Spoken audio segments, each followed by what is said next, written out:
परमेश्वर पिता का धन्यवाद करते हैं एक बार फिर से हमारे प्रभु यीशु मसीह के नाम के द्वारा से उसके चरणों में आते हैं, झुकते हैं, क्योंकि एक अवसर उसने और भी हमें दिया कि हम उसकी आराधना और उपासना कर सकें।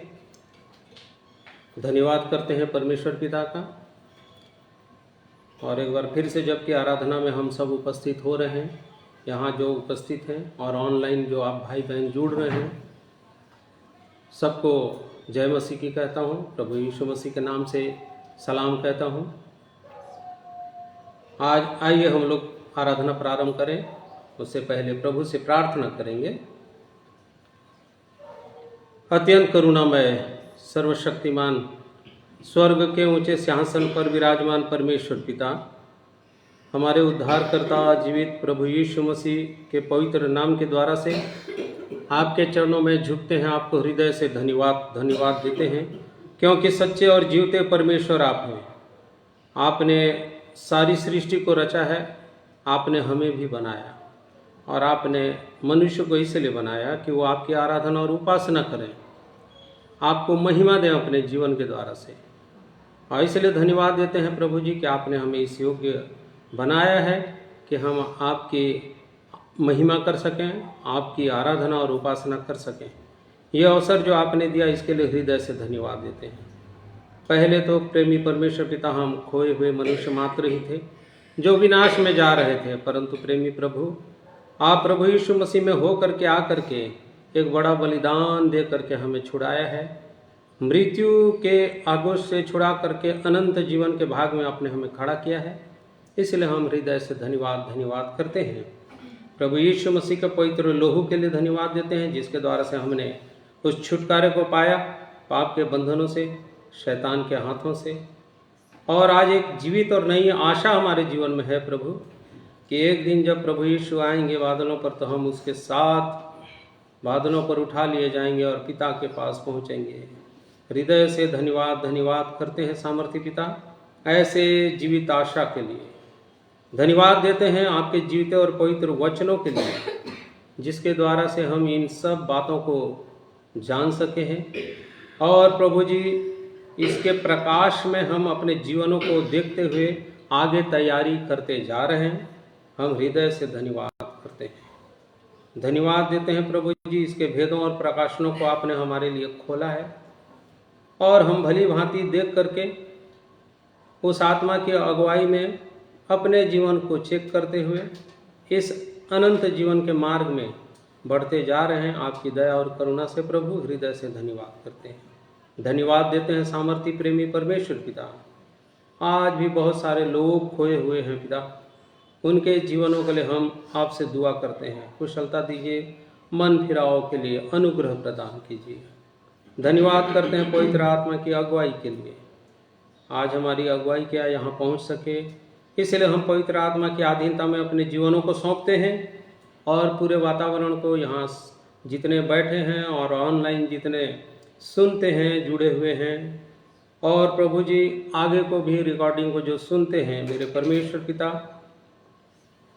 हर एक से आज के वचन के द्वारा से बातचीत कीजिए और प्रभु उन्हें आशीषित कीजिए, अपनी तैयारी पूरी करने पाए। करुणा और दया कीजिए प्रभु। एक बार फिर से हम आपको महिमा देते हैं। आपकी आराधना उपासना के लिए हम पवित्र आत्मा की अधीनता में हम सब अपने जीवनों को सौंप देते हैं। आपने प्रार्थना सुना, धन्यवाद देते हैं। प्रभु यीशु के नाम से दुआ मांगते हैं, सुनिए और ग्रहण कीजिए। आमीन। प्रभु की महिमा स्तुति हो। आइए, जैसे लिखा है कि वो स्तुति के सिंहासन पर विराजमान प्रभु है, आइए उसकी स्तुति और महिमा हम सब करेंगे। भाई अनुपम चार्ल्स की अगुवाई में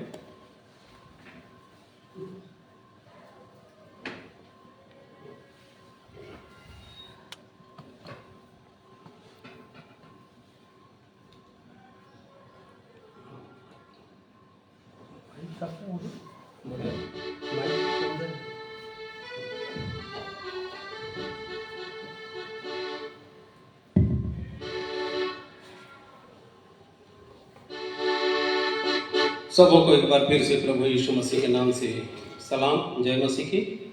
आइए प्रभु की महिमा में गाएंगे। जय जय प्रभु यीशु की, हमको बचाने आया जगत में, उसकी स्तुति करें।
हालेलुया, जय जय प्रभु यीशु की हालेलुया।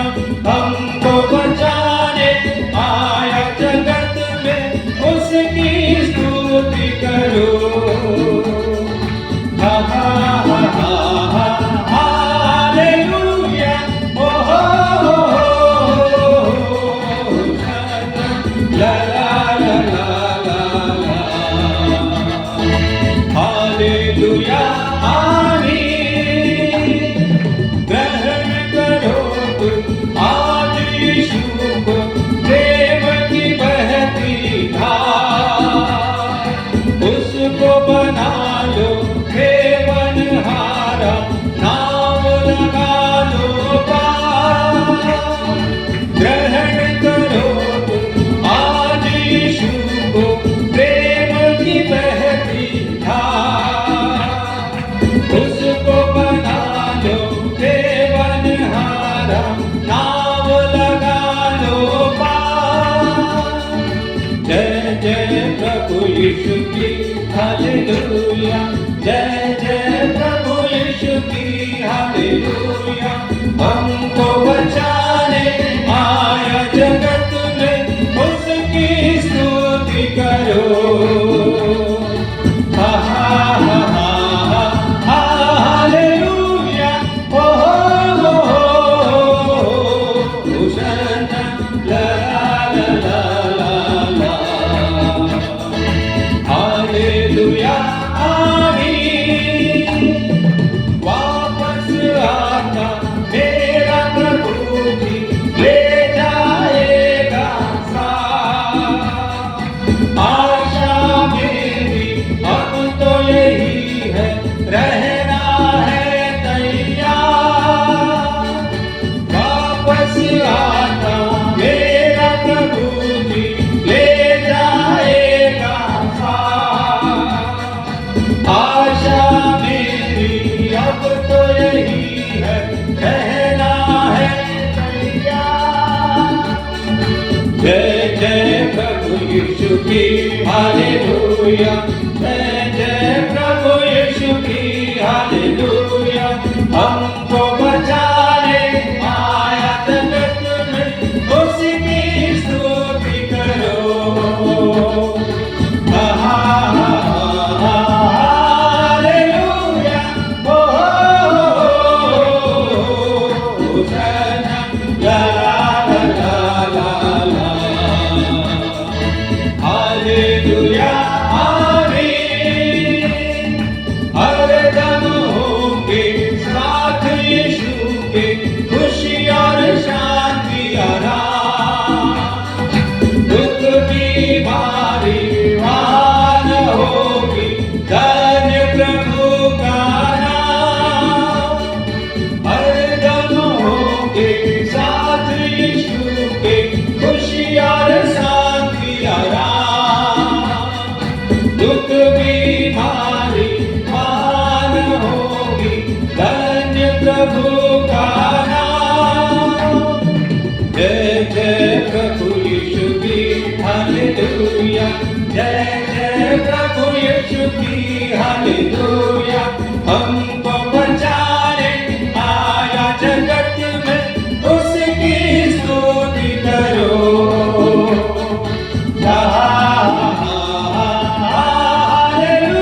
द लॉर्ड, प्रभु की महिमा और स्तुति हो।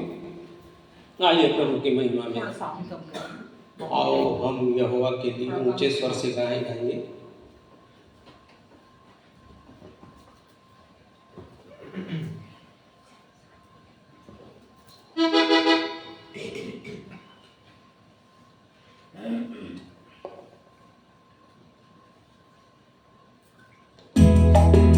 नंबर का गीत है।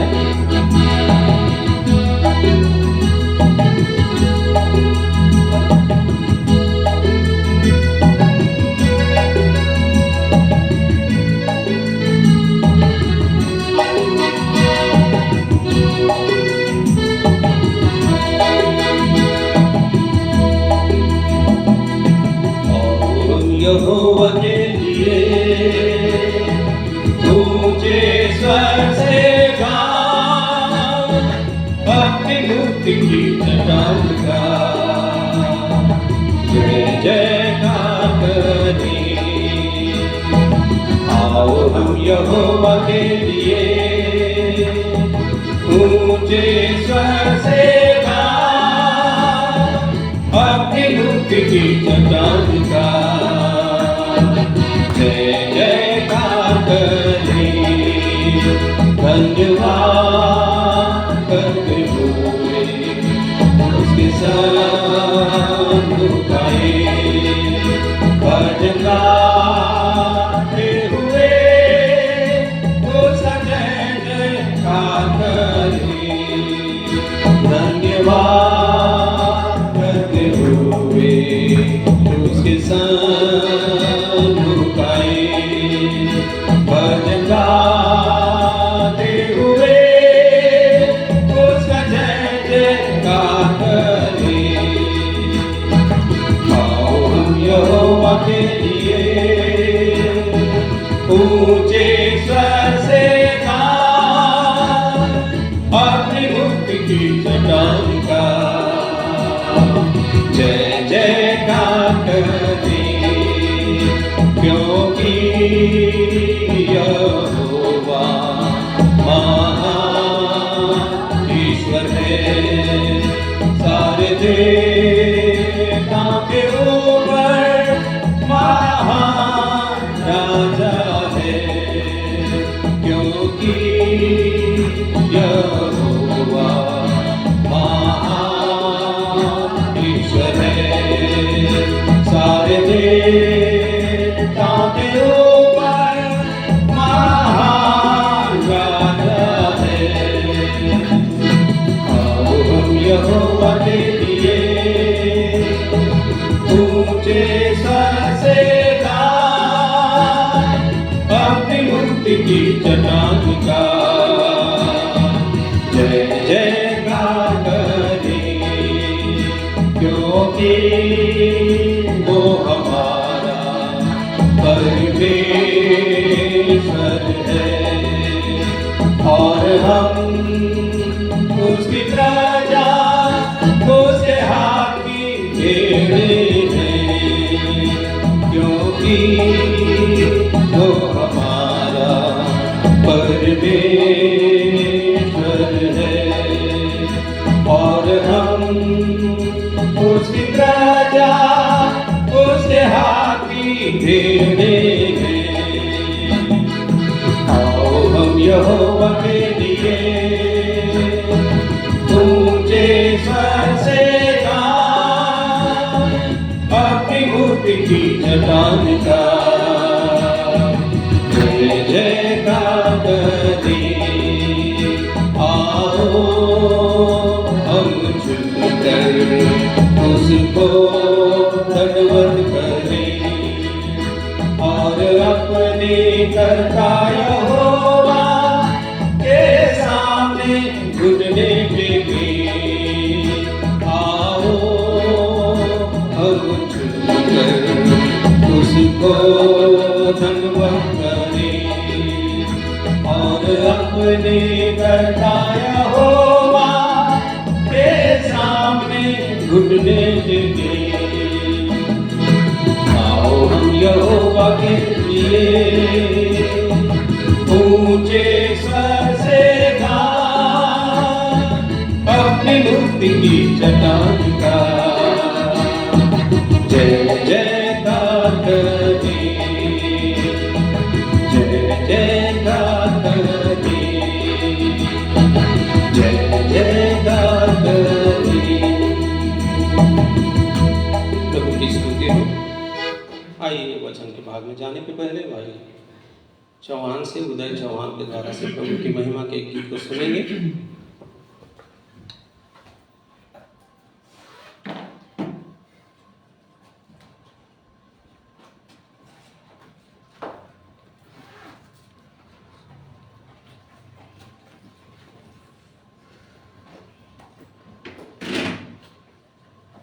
आप सबको जय मसीह। मैं भी परमेश्वर पिता की महिमा के लिए लिखता हूँ।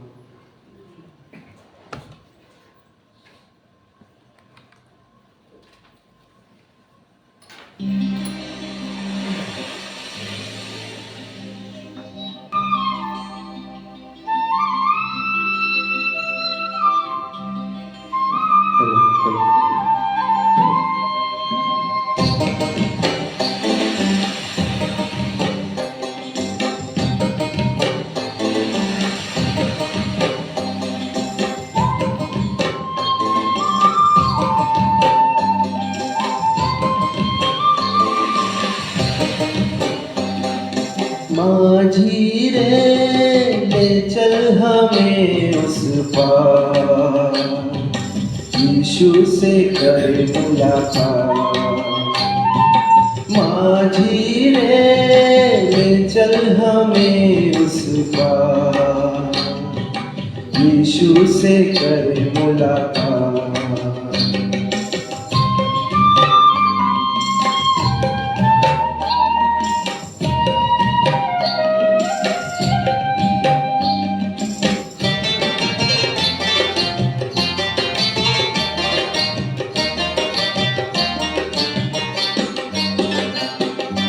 उस पर उसने प्राण दिया, पापी जगत से प्यार किया।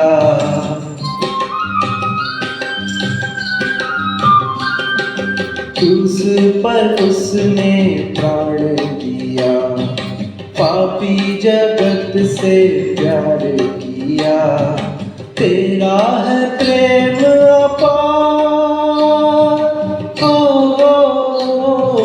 तेरा है प्रेम अपार।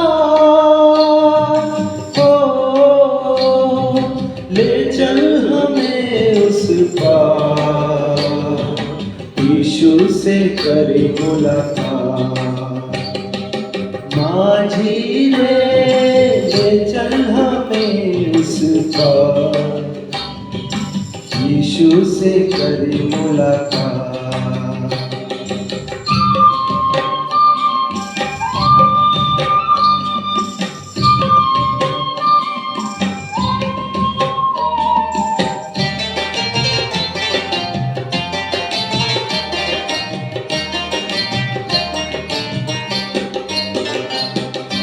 आया है जग में लेके वो प्यार, परम पिता के आशीष हजार।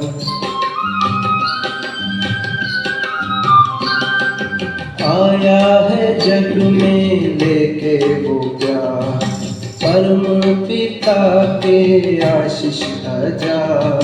जीवन का है पतवार,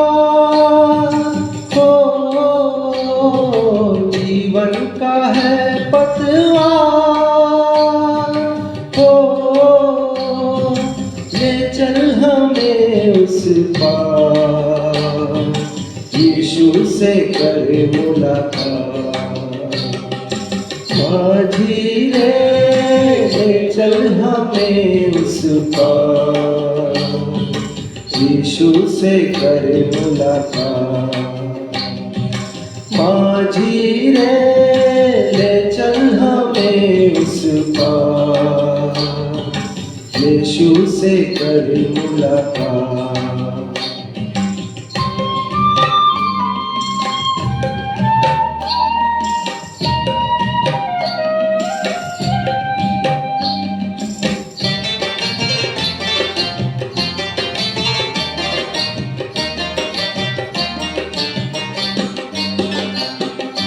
लबों पे हमारे तेरा ही नाम, मन में हमारे यीशु महान।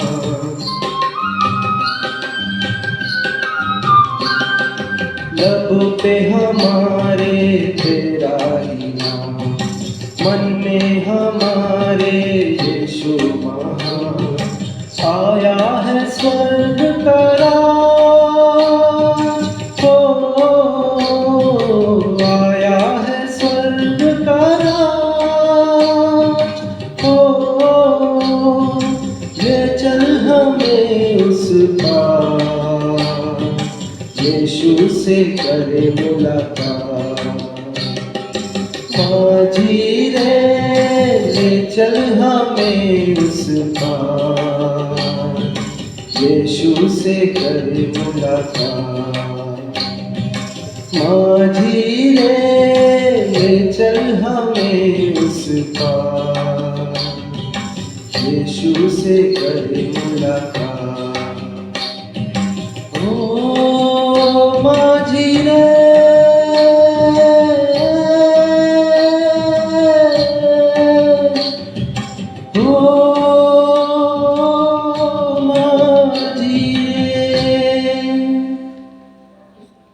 परमेश्वर इस गीत के द्वारा हम सबको आशीष दे।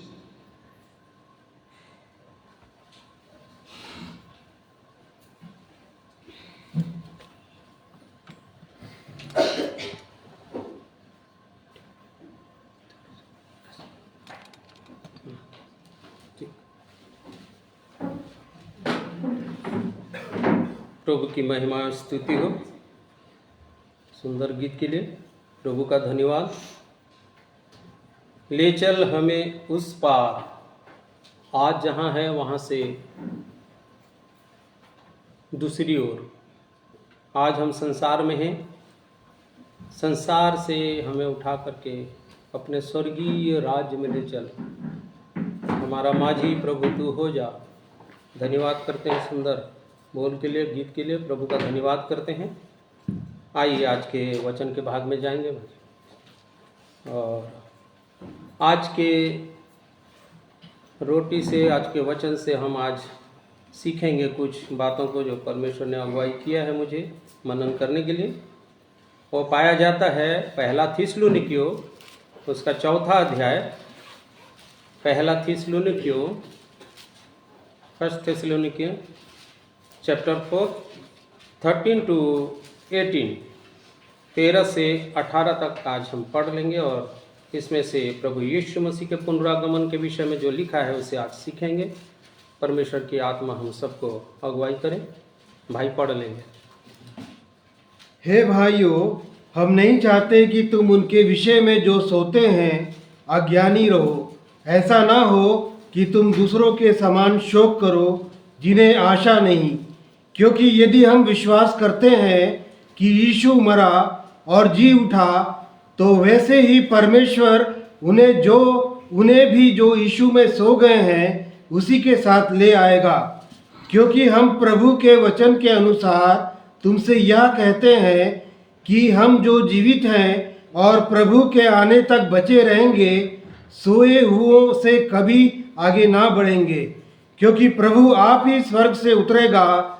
उस समय ललकार और प्रधान दूत का शब्द सुनाई देगा और परमेश्वर की तुरी फूकी जाएगी और जो मसीह में मरे हैं वे पहले जी उठेंगे।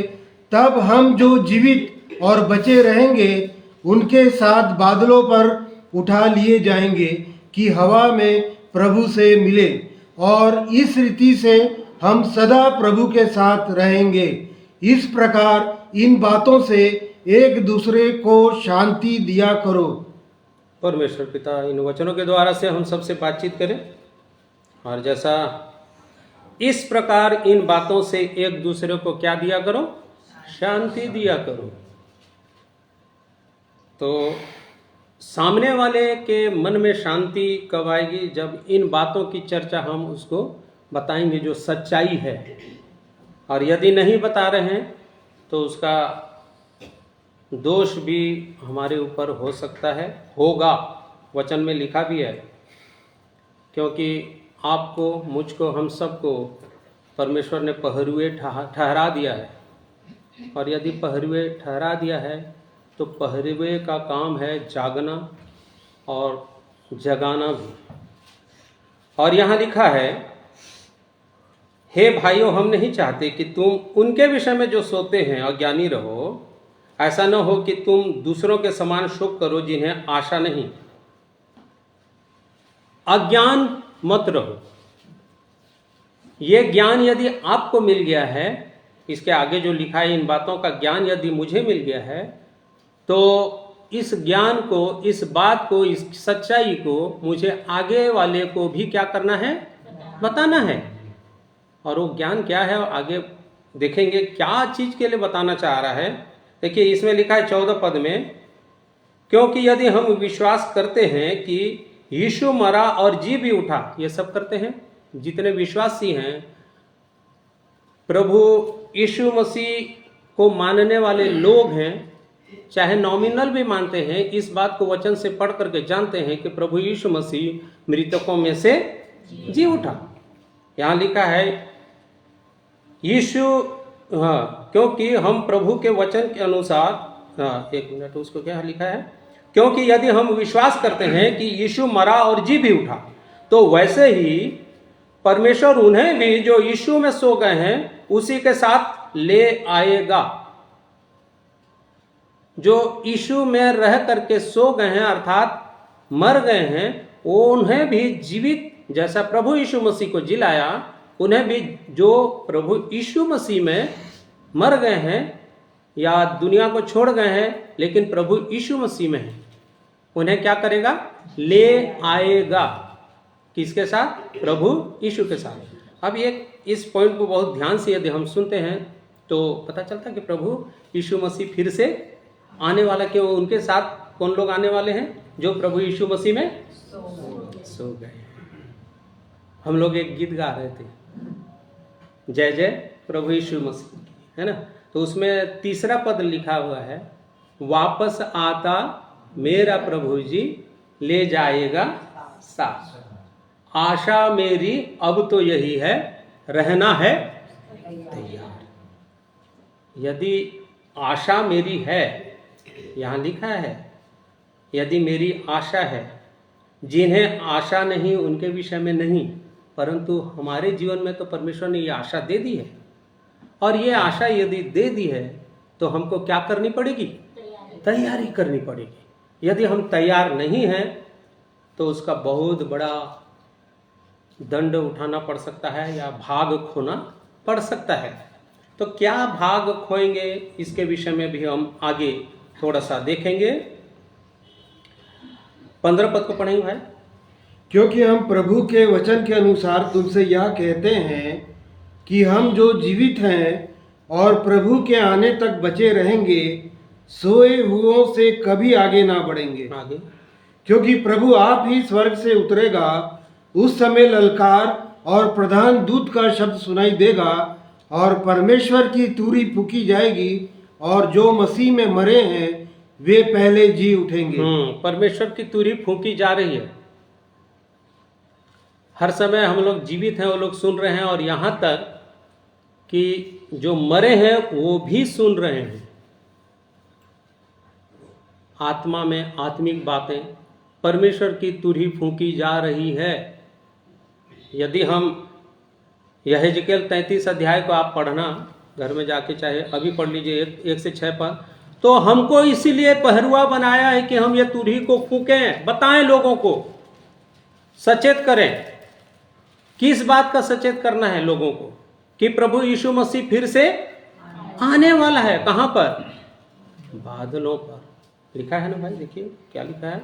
यहोवा का यह वचन मेरे पास पहुंचा, हे मनुष्य के संतान, अपने लोगों से कहे, जब मैं किसी देश पर तलवार चलाने लगूं और उस देश के लोग किसी को अपना पहरुआ करके ठहराएं, तब यदि वह यह देखकर कि इस देश पर तलवार चलने वाली है, नरसिंगा फूंककर लोगों को चिता दे, तो जो कोई नरसिंगे का शब्द सुनने पर ना चेते और तलवार के चलने से मर जाए, उसका खून उसी के सिर पड़ेगा। उसने नरसिंगे का शब्द सुना परंतु ना चेता, इसलिए उसका खून उसी को लगेगा। परंतु यदि वह चेत जाता तो अपना प्राण बचा लेता। परंतु यदि पहरुआ यह देखने पर भी कि तलवार चलने वाली है, नरसिंगा फूंक कर लोगों को ना चिताए और तलवार से चलने से उनमें से कोई मर जाए, तो वह तो अपने अधर्म में फंसा हुआ मर जाएगा, परंतु उसके खून का लेखा मैं पहरुए से लूंगा।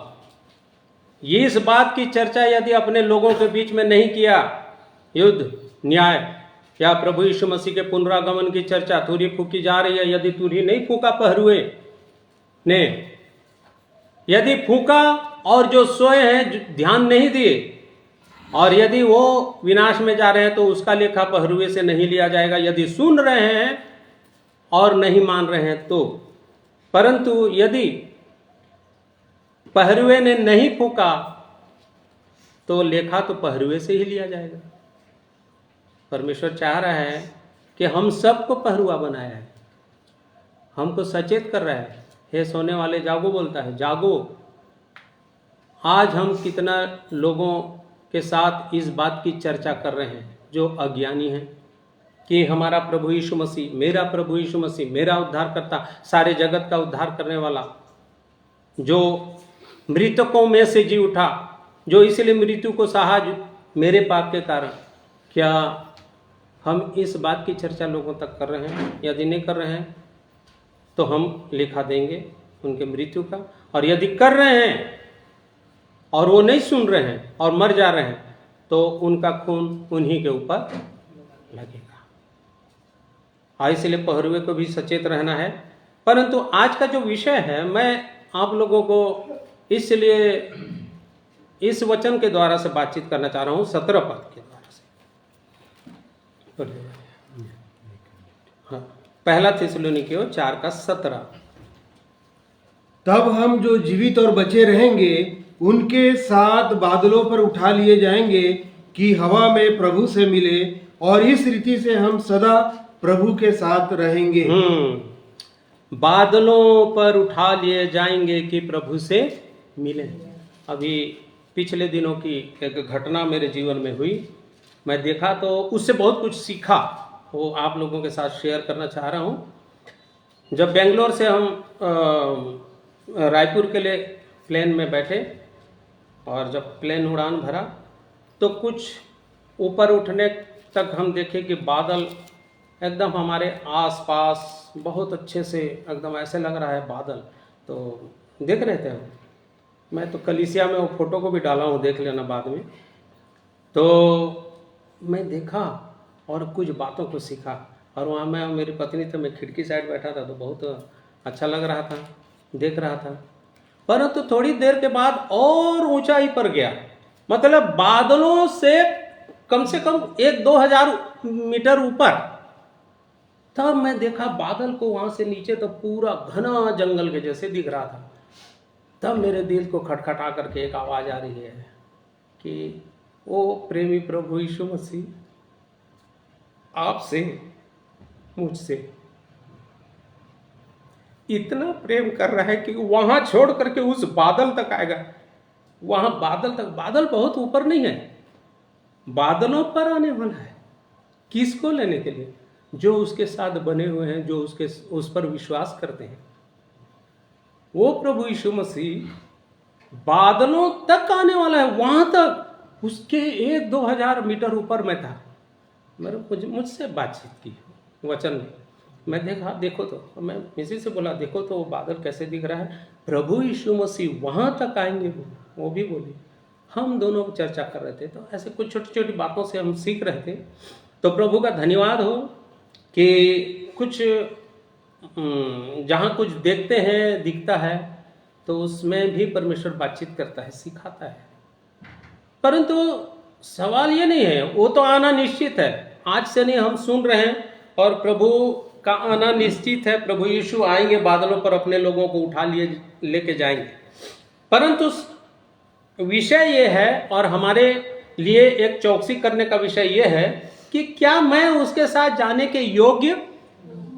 यदि मैं नहीं हूं तो मैं किसी भी रीति से नहीं जा सकता। तो कुछ योग्यताएं हैं वचन में लिखी हुई हैं, उस योग्यताओं को आज थोड़ी देर के लिए हम सीखेंगे जल्दी जल्दी। यदि वो योग्यताएं मेरे जीवन में नहीं है, आपके जीवन में नहीं है, तो हम कभी भी उसके साथ बादलों पर उठा लिए नहीं जाएंगे। तो लिखा है, एक वचन पढ़ेंगे, उसी का 4:14 में लिखा है, अभी जब पढ़ रहे थे, पहला थिस्सलुनीकियों 4:14 में लिखा है, क्योंकि यदि हम विश्वास करते हैं कि यीशु मरा और जी भी उठा, तो वैसे ही परमेश्वर उन्हें भी जो यीशु में सो गए हैं उसी के साथ ले जो आएगा। मसीह में सो गए हैं, जो मसीह में बने हैं, वो ही प्रभु यीशु के साथ, जो सो गए हैं और जो जीवित हैं वो भी उठा लिए जाएंगे बादलों पर, और जो सो गए हैं वो भी उठ जाएंगे और बादलों पर उसके साथ आएंगे। पर किस में? मसीह में। ये योग्यता होनी जरूरी है।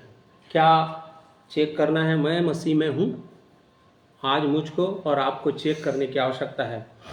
यदि बने रहेंगे तो मरे भी रहेंगे तो उसके साथ आएंगे। बाइबल में लिखा है, ये जो मैं पढ़ रहा हूँ, हम लोग पढ़ रहे हैं, सीख रहे हैं। परंतु आज जो हम जीवित हैं, हमारे लिए क्या है? अभी तैयारी का अवसर है। परंतु जो तैयार नहीं थे और मर गए, वो तो नहीं आएंगे। प्रभु सहायता करे कि हम लोग इन बातों को सीखें, क्योंकि जो प्रभु में नई सृष्टि बन गए हैं। 2 कुरिन्थी 5:17 में लिखा है, इसलिए जो नई सृष्टि है, इसलिए यदि कोई मसीह में है, मसीह में है तो वह नई सृष्टि है। बस जो मसीह में है तो वो नई सृष्टि, और नई सृष्टि बनती जाएगी। जो मसीह में, ये योग्यता होनी चाहिए मसीह में। और यदि मसीह में नहीं है तो क्या होने वाला है? यूहन्ना 15 अध्याय में लिखा है, 7वां पद को पढ़ेंगे, यदि तुम मुझ में बने रहो और मेरे, देखिए पढ़िए, यदि तुम मुझ में बने रहो और मेरा वचन तुम में बना रहे, तो जो चाहो मांगो और वह तुम्हारे लिए हो जाएगा। हाँ, तुम मुझ में बने रहो और मेरा वचन तुम में। ये प्रभु यीशु मसीह में बने रहने की आवश्यकता है। प्रभु यीशु मसीह में बने रहना कैसा होगा? जो वचन में, जिसके जीवन में वचन बना हुआ है, वचन का सुनते हैं, वचन के अनुसार जीते हैं, चलते फिरते हैं। ये योग्यता। नहीं तो बादलों पर उठा लिए जाने का सिर्फ सुनते रहो, उठा लिए। फिर लिखा है किताब किसी ने, यदि आप पीछे छोड़ दिए गए तो कैसे होगा? फिर बहुत सारी बातें हैं, उसके लिए एक अलग विषय है। तो यहाँ पर इन बातों की योग्यता हमारे जीवन में है, तभी हम बादलों पर उठा लिए जाएंगे। दूसरा, मसीह के बनो। मसीह के, अभी मसीह में, मसीह के बन करके जीना है। देखिए एक वचन पढ़िए, 1 कुरिन्थी 15 अध्याय का 23 पद को पढ़ेंगे। 1 कुरिन्थी 15 अध्याय का 23। परंतु हर एक अपनी अपनी बारी से, पहला फल मसीह, फिर मसीह के आने पर उसके लोग, मसीह के लोग, मसीह में बने हुए लोग, मसीह के लोग। पहला मसीह, फिर मसीह के। आज देख लीजिए, मैं मसीह के लोगों में से, सच में मसीह मेरे जीवन में है कि नहीं? मसीह का वचन मेरे जीवन में है कि नहीं? मसीह के लोग, उसी को यदि और थोड़ा सा क्लियर देखना चाहेंगे तो गलाती उसका 5 अध्याय 24 पद पढ़ेंगे, तो वहाँ क्लियर। और जो मसीह यीशु के हैं, उन्होंने शरीर को उसकी लालसाओं और अभिलाषाओं समेत क्रूस पर चढ़ा दिया है। मसीह यीशु के लोगों का पहचान ये है कि शरीर की अभिलाषाओं को उसके कामों समेत किस पर चढ़ा दिया? उसके लोग की पहचान, उसके लोगों की पहचान। क्या मैं मसीह का हूं? मसीह के लोगों में से हूं? देख लीजिए, नहीं तो नहीं उठा लिया जाऊंगा। ये पवित्र परमेश्वर का वचन आज हमें सिखा रहा है। यदि मेरे जीवन में ये योग्यता नहीं है तो मैं कभी भी बादलों पर उठा लिए जाने के अनुभव को प्राप्त नहीं कर पाऊंगा। उस अद्भुत दृश्य को याद करिए कि जब जिस भी परिस्थिति में है, उठा लिए जाएंगे।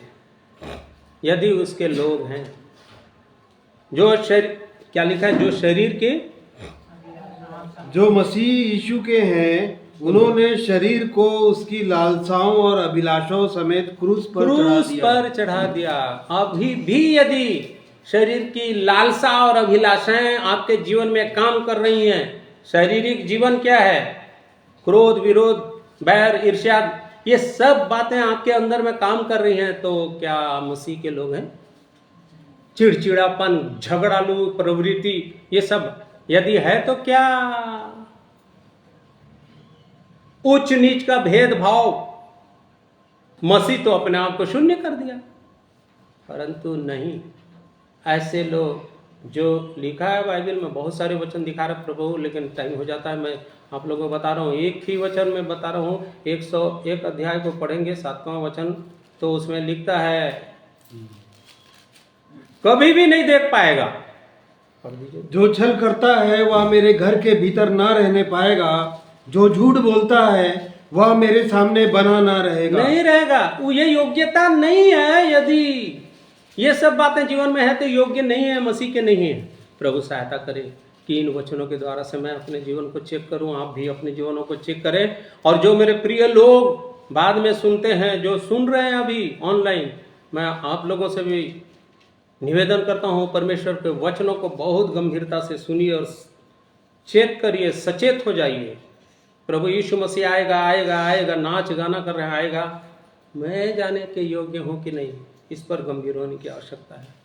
और उसके बाद लिखता है भोला बनना है, अपने जीवन में भोले बनना है। यूहन्ना 5 अध्याय, एक वचन निकालिए, यूहन्ना रचित सुसमाचार उसका 5वां अध्याय 25 पद से पढ़ते जाइए 29 पद तक। मैं तुमसे सच सच कहता हूँ, वह समय आता है और अब है जिसमें मृतक परमेश्वर के पुत्र का शब्द सुनेंगे, और जो सुनेंगे वे जिएंगे।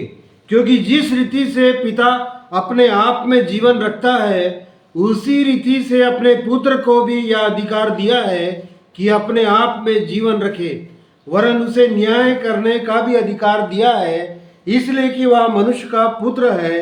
इससे अचंभा मत करो, क्योंकि वह समय आता है कि जितने कब्रों में हैं वे उसका शब्द सुनकर निकल आएंगे। जिन्होंने भलाई की वे जीवन के पुनरुत्थान के लिए जी उठेंगे, और जिन्होंने बुराई की है वे दंड के पुनरुत्थान के लिए जी उठेंगे। अब यहाँ पर देख लीजिए कि मैं भला हूँ कि बुरा हूँ।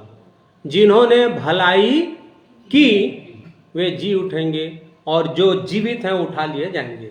और जिन्होंने बुराई करके मृत्यु में गए हैं और जो जीवित हैं वो कभी भी उसके साथ, साफ साफ बोलता है। इसीलिए क्या बनने की आवश्यकता है हम सबको? भलाई, भला करने वाला व्यक्ति, भला बनना है, भोला नहीं, सॉरी, भला, भला और बुरा। आज भी मेरे जीवन में बुराई काम कर रहा है, तो मैं किसी भी रीति से भला नहीं घोषित हो सकता। इसलिए प्रभु चाहता है कि हमारी योग्यता के इस लिस्ट में मेरे नाम के आगे भला मनुष्य लिखा जाए, तब उठा लिए जाऊंगा। ये योग्यता होनी जरूरी है। आइए, और उसके योग्य बने। देखिए, एक योग्यता चाहिए और उसके योग्य भी बनना है। एक वचन निकालेंगे, लूका रचित सुसमाचार उसका 21 अध्याय, लूका रचित सुसमाचार उसका 21 अध्याय 34 पद को पढ़ेंगे, 34-36। इसलिए सावधान रहो, ऐसा न हो कि तुम्हारे मन खुमार और मतवालेपन और इस जीवन की चिंताओं से सुस्त हो जाए। ये बहुत ध्यान देने की आवश्यकता है मसीहों को। सावधान रहो, नहीं तो यहाँ के चिंता से, खुमार से सुस्त हो जाओगे। और वह दिन तुम पर फंदे के समान अचानक आ पड़े, क्योंकि वह सारी पृथ्वी के सब रहने वालों पर इसी प्रकार आ पड़ेगा। इसलिए जागते रहो और हर समय प्रार्थना करते रहो कि तुम इन सब आने वाली घटनाओं से बचने और मनुष्य के पुत्र के सामने खड़े होने के योग्य बनो। ये योग्यता जरूरी है। यदि मैं उसके सामने खड़े होने के योग्य अभी मेरा जीवन नहीं है, तो मैं उठा लिया कैसे जाऊंगा प्रभु के साथ? प्रभु यीशु मसीह आएंगे बादलों पर, मेरी योग्यता नहीं है, क्योंकि मैं निश्चिंत हूँ। मेरे अंदर चिंताएं हैं, बुरी बुरी चिंताएं, बुरी बुरी अभिलाषाएं, बुरी बातें मेरे जीवन को जाल के, मकड़ी के जाला के समान घेरे हुए हैं। नहीं जा सकते, ये योग्य हो ही नहीं सकता ऐसा मनुष्य। इसलिए प्रभु चाहता है कि योग्य बनो, उसके सामने खड़े होने के योग्य बनो। प्रभु चाहता है कि हम योग्य बने। और वैसे ही परमेश्वर के वचन में एक बहुत अद्भुत बात दिया है, कलीसिया में बने रहो। कलीसिया क्या है? प्रभु यीशु मसीह का देह है। कलीसिया में बने रहो। यदि कलीसिया में भी बने नहीं हो तो पवित्रता के साथ आगे बढ़ ही नहीं सकते। चाहे कुछ भी कर लो, चाहे किसी को भी सुन लो, परमेश्वर का वचन वैसे ही कहता है। तो क्यों बने रहने की आवश्यकता है? देखिए, पहला कुरिन्थी 12 अध्याय का 12 पद से पढ़ेंगे भाई। पहला कुरिन्थी, 1 Corinthians 12 चैप्टर 12। क्योंकि जिस प्रकार देह तो एक है और उसके अंग बहुत से हैं, और उस एक देह के सब अंग बहुत होने पर भी सब मिलकर एक ही देह है, उसी प्रकार मसीह भी है। क्योंकि हम सब ने, क्या यहूदी हो या क्या यूनानी, क्या दास हो क्या स्वतंत्र, एक ही आत्मा के द्वारा एक देह होने के लिए बपतिस्मा लिया, और हम सब को एक ही आत्मा पिलाया गया। एक ही देह है और उसके हम सब अंग हैं। और यदि इस देह में जुड़े हुए नहीं है, अर्थात कलीसिया में नहीं है, तो ये एक अंग को यहाँ काट करके रख दो तो वो अंग बढ़ेगा? नहीं बढ़ेगा। या एक अंग में ये बॉडी का जो सर्कुलेशन सब चीज है, यदि वो बंद हो जाता है तो ये अंग क्या हो जाता है? अपाहिज हो जाता है। आज बहुत सारे लोगों की दशा यही है, अयोग्य होते जा रहे हैं, क्योंकि कलीसिया में जुड़े हुए नहीं। देह है, मानते नहीं है कलीसिया, तो कहां से प्रभु आपको पवित्रता में बढ़ाएगा? और उस देह को जब उठा के ले जाएगा, उस देह में एक अंग करके कैसे उठा के ले जाएगा? ले जा सकता है क्या? बताइए। नहीं, अयोग्य है।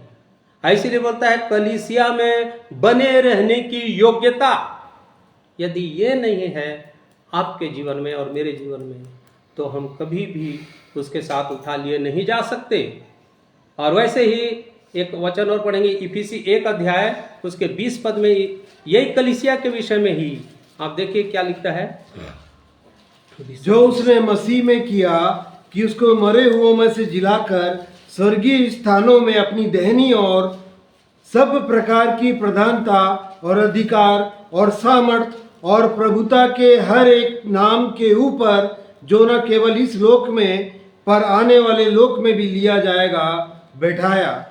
और सब कुछ उसके पांवों तले कर दिया, और उसे सब वस्तुओं पर शिरोमणि ठहराकर कलीसिया को दे दिया। यह उसकी देह है और उसकी परिपूर्णता है, जो सब में सब कुछ पूर्ण करता है। देह में ही परिपूर्णता है, क्योंकि उसको शिरोमणि बनाया प्रभु यीशु मसीह को पिता परमेश्वर ने, और सब कुछ उसके अधिकार में दे दिया। और उसके द्वारा से सब अधिकार किसको दे दिया? कलीसिया को। लिखा है ना ऐसे ही, कलीसिया में पूरा अधिकार है और परिपूर्णता है। यदि कलीसिया में बने नहीं हैं तो एक एक अंग धीरे धीरे धीरे धीरे सूखते जाएगा, याद रखिएगा। इसीलिए प्रभु चाहता है कि कलीसिया में बने रहो। सार्वभौमिक कलीसिया, आपकी गृह कलीसिया, ये जरूरी है। अन्यथा धीरे धीरे आपकी आत्मिक ग्रोथ कम होती जाएगी। आत्मा का जो सामर्थ्य है आप नहीं प्राप्त कर सकेंगे। वैसे इसी का चौथा, इफिसी 4 अध्याय का 4 पद पढ़ेंगे भाई।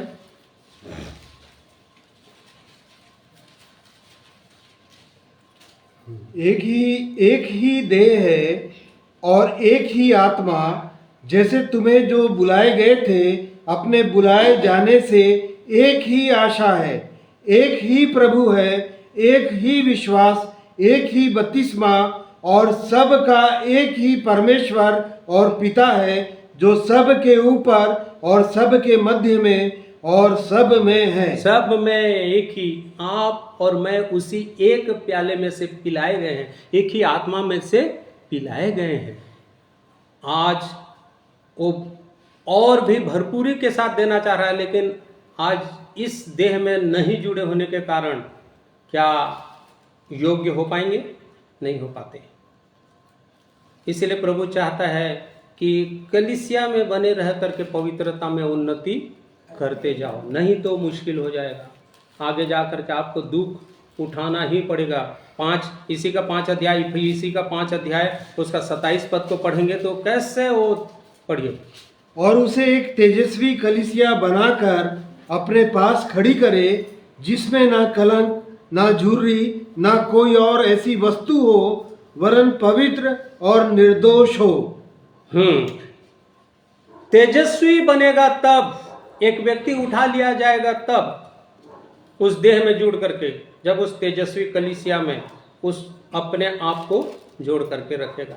बहुत अद्भुत वचन है। परमेश्वर इस भेद को भी बता रहा था। क्या प्रभु सार्वभौमिक, हम तो सार्वभौमिक कलीसिया में जुड़े हुए हैं, आप गृह कलीसिया में नहीं जुड़ सकते, तो सार्वभौमिक को कौन देखा है और कहाँ जानते हो?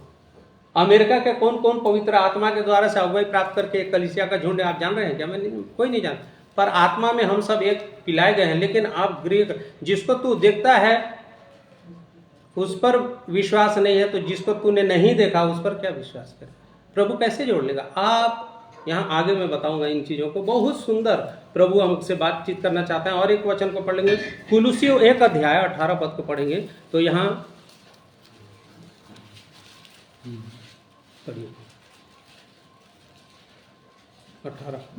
वही देह अर्थात कलीसिया का सिर है। यीशु मसीह उस कलीसिया का सिर है जहां से कमांड होगा। कमांड कौन करेगा? प्रभु यीशु मसीह। किसको कमांड करेगा? देह को। हमारा भी ब्रेन किसको कमांड करता है? देह को, अंगों को। देह को कमांड करता है और हर एक अंग काम करता है। आज इस देह में मैं जुड़ा नहीं हूं तो उस कमांड को प्रभु यीशु मसीह प्राप्त कर सकता हूं क्या? खुद सोच के देखिए। अर्थात आपको प्रभु यीशु मसीह का कमांड नहीं मिल रहा है। आगे, वही देह अर्थात कलीसिया का सिर है, वही आदि है और मरे हुओं में से जी उठने वालों में पहलौठा की सब बातों में वही प्रधान ठहरे। 24। अब मैं उन दुखों के कारण आनंद करता हूँ जो तुम्हारे लिए उठाता हूँ, और मसीह के क्लेशों की घटी उसकी देह के लिए अर्थात कलीसिया के लिए अपने शरीर में पूरी करता हूँ। ये पौलुस कह रहा है कि मैं बहुत दुख उठा करके कलीसिया को जीवित करने की आशा से प्रयास कर रहा हूँ। अपने जीवन में, अपने शरीर में क्या उठाता हूँ? दुख उठा रहा हूँ। इसीलिए प्रभु चाहता है कि आप और मैं भी इस कलीसिया की उन्नति के लिए ऐसे ही प्रयास करें, ताकि कोई भी अंग झुर्री वाला न हो, दाग वाला न हो, सब बेदाग हो, झुर्री रहित हो, पवित्र हो। सब का काम है ये। इसीलिए सबको जगा रहे हैं प्रभु। देख लीजिएगा। आइए प्रभु के इन वचनों में आगे और बढ़ेंगे तो लिखा है पवित्र बनो, क्योंकि प्रभु यीशु मसीह ने भी कहा पवित्र बनो। एक वचन हम पढ़ेंगे, 1 यूहन्ना उसका 3 अध्याय। योग्यता देखिए, कलीसिया में जुड़े रहो और पवित्रता में उन्नति करते जाओ। यहाँ लिखा है पवित्र बनो, ये भी एक योग्यता है। 3 अध्याय का 2 और 3 पद पढ़ेंगे। 1 यूहन्ना 3 अध्याय 2 और 3 पद। हे प्रियो, अब हम परमेश्वर की संतान हैं और अभी तक यह प्रकट नहीं हुआ कि हम क्या कुछ होंगे। इतना जानते हैं कि जब वह प्रकट होगा तो हम उसके समान होंगे, क्योंकि उसको वैसा ही देखेंगे जैसा वह है। और जो कोई उस पर यह आशा रखता है वह अपने आप को वैसा ही पवित्र करता है जैसा वह पवित्र है। ये आशा के विषय में हम थिस्सलुनीकियों में पढ़े। ये आशा आपको दी गई, मुझको दी गई। यदि हम ये आशा कर रहे हैं तो हमको कैसे बनना पड़ेगा? वैसा ही पवित्र बनना है जैसा वो पवित्र है। अगर ऐसे पवित्रता हमारे जीवन में नहीं है तो हम बादलों पर उठा लिए जाएंगे, सोच सकते हैं? कभी भी नहीं। प्रभु सहायता करे कि हम सचमुच में, मैं बोलिए, मैं प्रभु के साथ उस के आने पर बादलों पर उठा जाने के योग्य हूँ कि नहीं हूँ, ये प्रश्न अपने आप से करेंगे। मैं खुद कर रहा हूँ। प्रभु सहायता करें, क्योंकि सबसे बड़ा काम होने वाला जो निकट भविष्य में है, परमेश्वर के वचन में जो लिखा है, वो सबसे जल्दी जो होने वाला है, वो क्या काम है? प्रभु यीशु मसीह का बादलों पर आना, यही काम है। उसके बाद बाकी बातें होंगी। ये सबसे बड़ा काम है और सबसे निकट का काम है, सबसे जल्दी होने वाला है। इसलिए अपने आप की तैयारी यदि नहीं कर रहे हैं और पवित्र नहीं बने हैं, तो किसी भी रीति से उठा लिए तो नहीं जाएंगे, और बादलों पर नहीं जा पाएंगे तो पीछे छोड़ दिए जाएंगे और कई प्रकार के क्लेशों का सामना करना पड़ेगा। प्रभु हम सबको सहायता करें। और वैसे ही बेदाग रहें, झुर्री रहित रहें, बनना है, दाग न हो किसी भी प्रकार से। एक दो वचन को देख करके अभी है इफिसी उसका 5 अध्याय का 27 पद को जब पढ़ रहे थे, तो उस तेजस्वी कलीसिया उसी को बोलता है, उसी को उठा ले जाएगा। और उसे एक तेजस्वी कलीसिया बनाकर अपने पास खड़ी करे, जिसमें ना कलंक, ना झुर्री, ना कोई और ऐसी वस्तु हो, वरन पवित्र और निर्दोष हो। निर्दोषता, झुर्री रही, यदि दोषी हैं किसी भी बात में, किसी भी बात में। वहां एक वचन पढ़ रहे थे, जो छल करता, छल से भी कोई बात किया जा रहा है, तो ये आपको दोषी ठहरा देगा। निर्दोष कभी भी नहीं ठहरेंगे। यदि छल है, झूठ है, तो उसको कभी भी देख नहीं सकता, न उसके भवन में उसको जगह मिलेगा। हम पढ़े थे अभी पहले 101 का 7 शायद, है ना। तो ये छल जो है, हल्का सा कपट भी है, हल्की सी बात है, पता नहीं चलता कि मैं कब छल कर गए, लेकिन वो भी हमारे लिए दोष में गिना जाएगा और वही हमको क्या कर लेगा? उठा लिए जाने के लिए रोक देगा, अयोग्य ठहरा देगा। यस, देख लीजिए कितना सुंदर वचन है। परमेश्वर हम सबसे बातचीत कर रहा है। अवश्य पवित्र आत्मा हम सबको सिखा रहा है इन बातों को। मैं खुद सीख रहा हूँ, हम सब सीख रहे हैं। नम्र, जिस दिन आप नम्र और दीन बन जाएंगे ना, तो पवित्र आत्मा आपको सिखाएगा। जिस दिन आप सबसे छोटा बन जाएंगे ना, उस दिन पवित्र आत्मा आपके साथ काम करेगा, सीधा ऐसे ऐसे काम करते जाएगा, जैसा आप चाहेंगे वैसे काम करेगा। परंतु यदि अंदर में हर एक प्रकार की बातें रहेंगी, तो पवित्र आत्मा अगुवाई कभी भी नहीं करता। और उसी प्रकार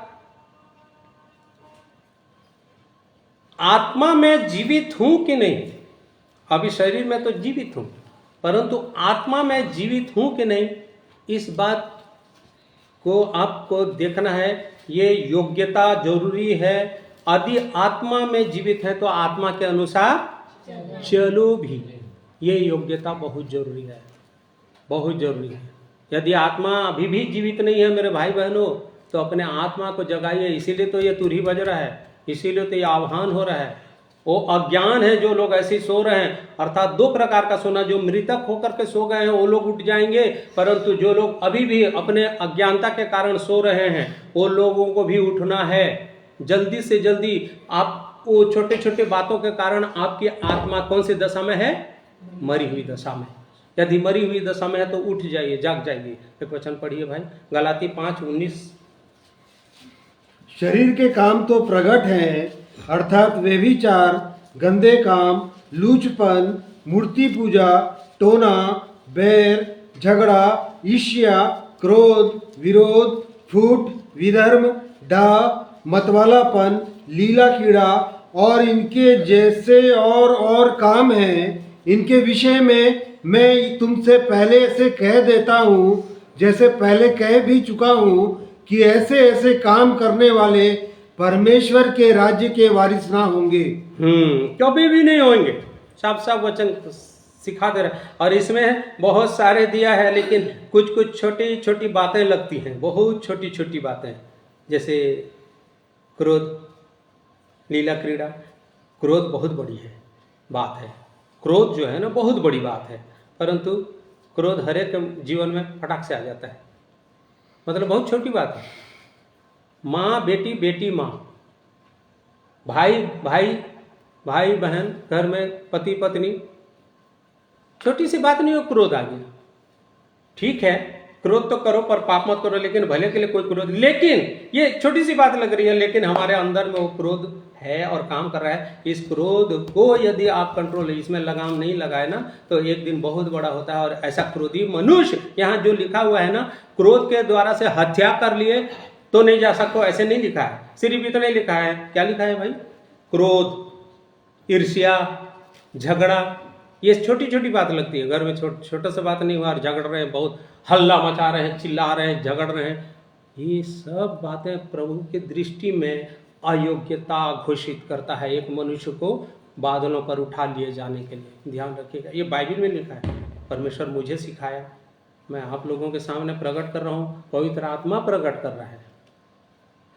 आज चेक करिए, अभी चेक करते चलिए, क्योंकि क्या है ना, ऐसे ही निश्चिंत पड़े रहेंगे ना तो एक बहुत बड़ा दुख उठाना पड़ जाएगा। मैं प्रभु में हूँ, हे मैं प्रभु में हूँ, हे प्रभु करते रह जाएंगे। बोलेगा जो हरे हे प्रभु करते हैं मेरे साथ कभी नहीं जा सकते।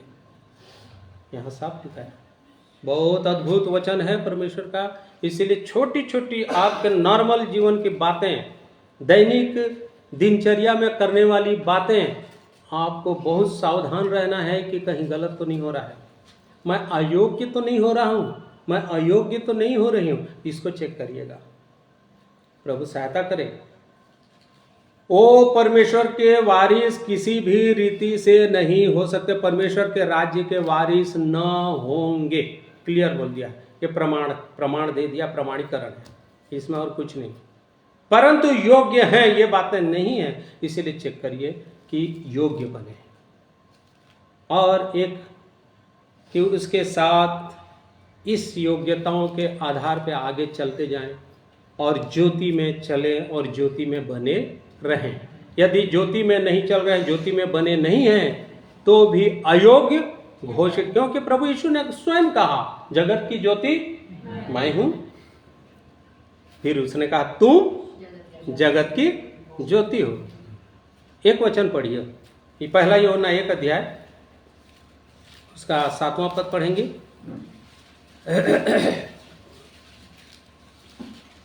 पर यदि जैसा वह ज्योति में है वैसे ही हम भी ज्योति में चले तो एक दूसरे से सहभागिता रखते हैं, और उसके पुत्र यीशु का लहू हमें सब पापों से शुद्ध करता है। हाँ, उसके पुत्र यीशु का लहू तब कार्यकारी होता है जब जैसा वह ज्योति में है वैसे ही मैं भी ज्योति में चलने के लिए तैयार होता हूं।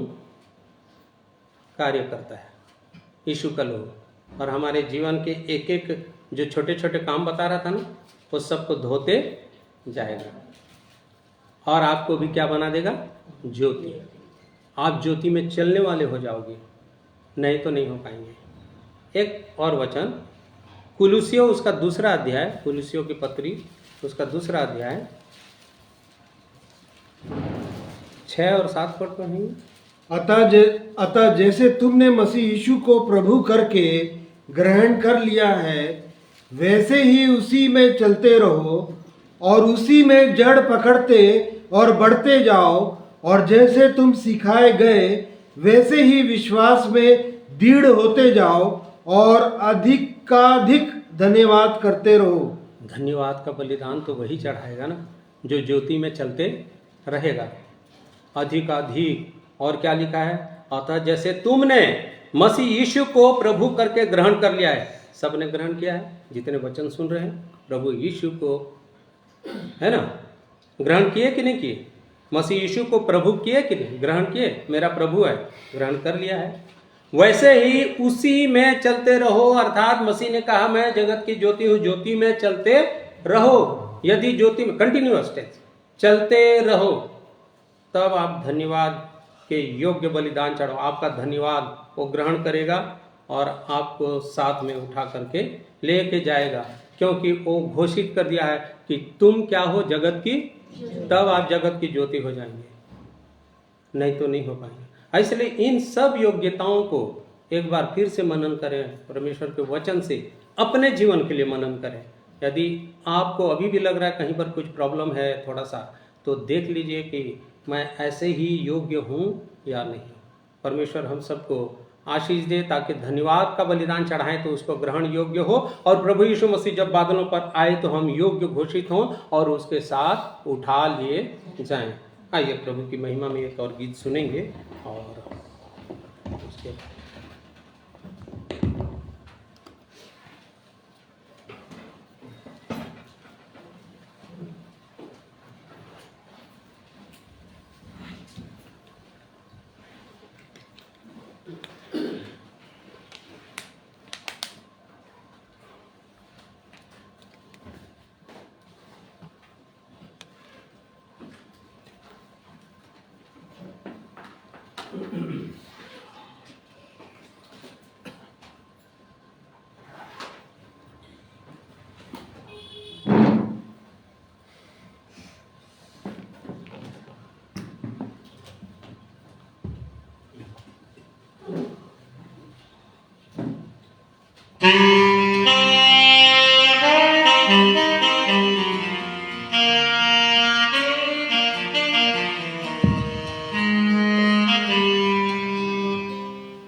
हम तो जलते दीप हैं यीशु की ज्योति के,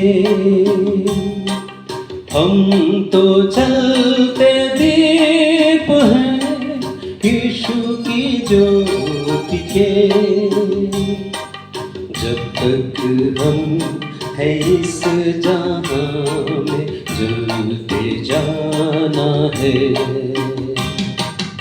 अंधियारे डगर पे हो आंधियां कई, अंधियारे डगर पे हो आंधियां कई। हर डगर पे ज्योत यीशु की फैलाना है। हम तो जलते दीप हैं।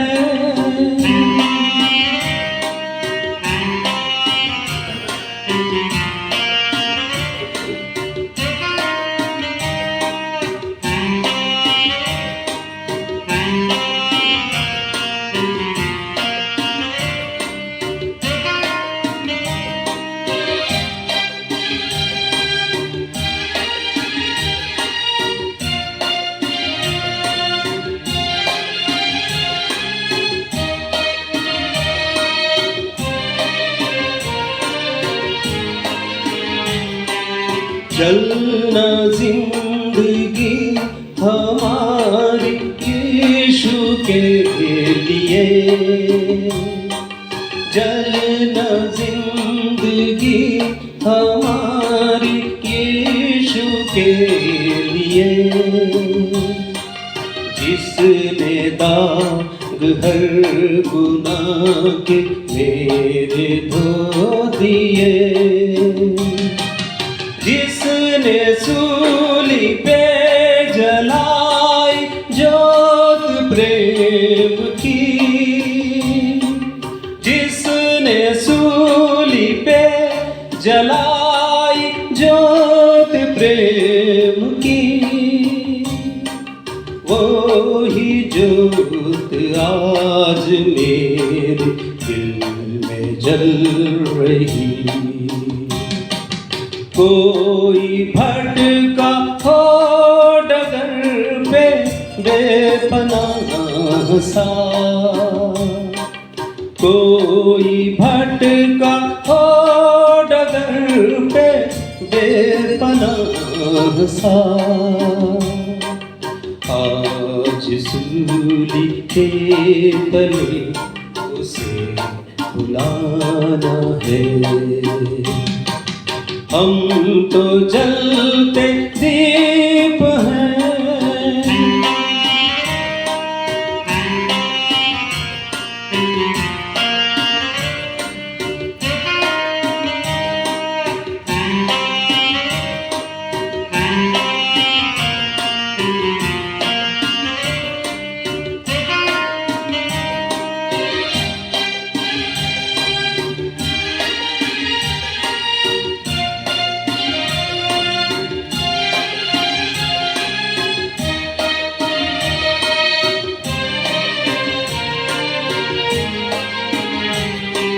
जल रही थी जिंदगी यहाँ गुनाहों में, जल रही थी जिंदगी यहाँ गुनाहों में।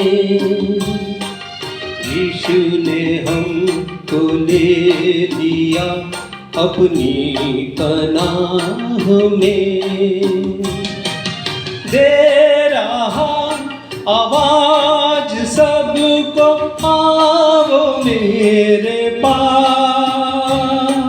दे रहा आवाज सबको, आओ मेरे पास। पास रखूंगा हमेशा, होते क्यों निराश। जिसने पाया है हमें देकर अपनी जान, जिसने पाया है हमें देकर अपनी जान, उसी मसीह की ज्योति हर कहीं फैलाना है। हम तो जलते दीप हैं यीशु की ज्योति के, हम तो जलते दीप हैं यीशु की ज्योति के। जब तक हम है इस जहां में जलते जाना है,